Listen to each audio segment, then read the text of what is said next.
રાક્ષસના ગળામાં પહેરેલી માળાને માંગી. રાક્ષસ સંમત થયો અને ગિલ્લુને માળા આપી.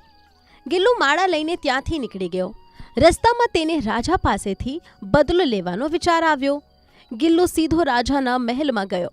રાજાએ ગિલ્લુના ગળામાં મોતીનો હાર જોયો કે તરત જ તે પોતાની જાત પર કાબૂ ના રાખી શક્યો અને ગિલ્લુને પૂછ્યું કે તેને આ માળા ક્યાંથી મળી છે.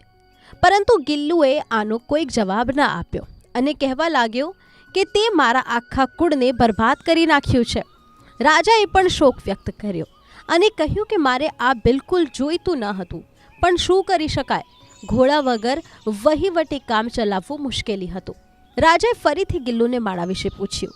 ગિલ્લુએ કહ્યું કે હું જંગલમાં એક તળાવમાં નહાવા ગયો હતો. ત્યાંના ભગવાને જ મને આ ભેટ આપી છે. રાજાના મનમાં પણ ભેટ લેવાનો વિચાર આવ્યો. ગિલ્લુએ કહ્યું કે મહારાજ, તમે આખા કુળ સાથે ત્યાં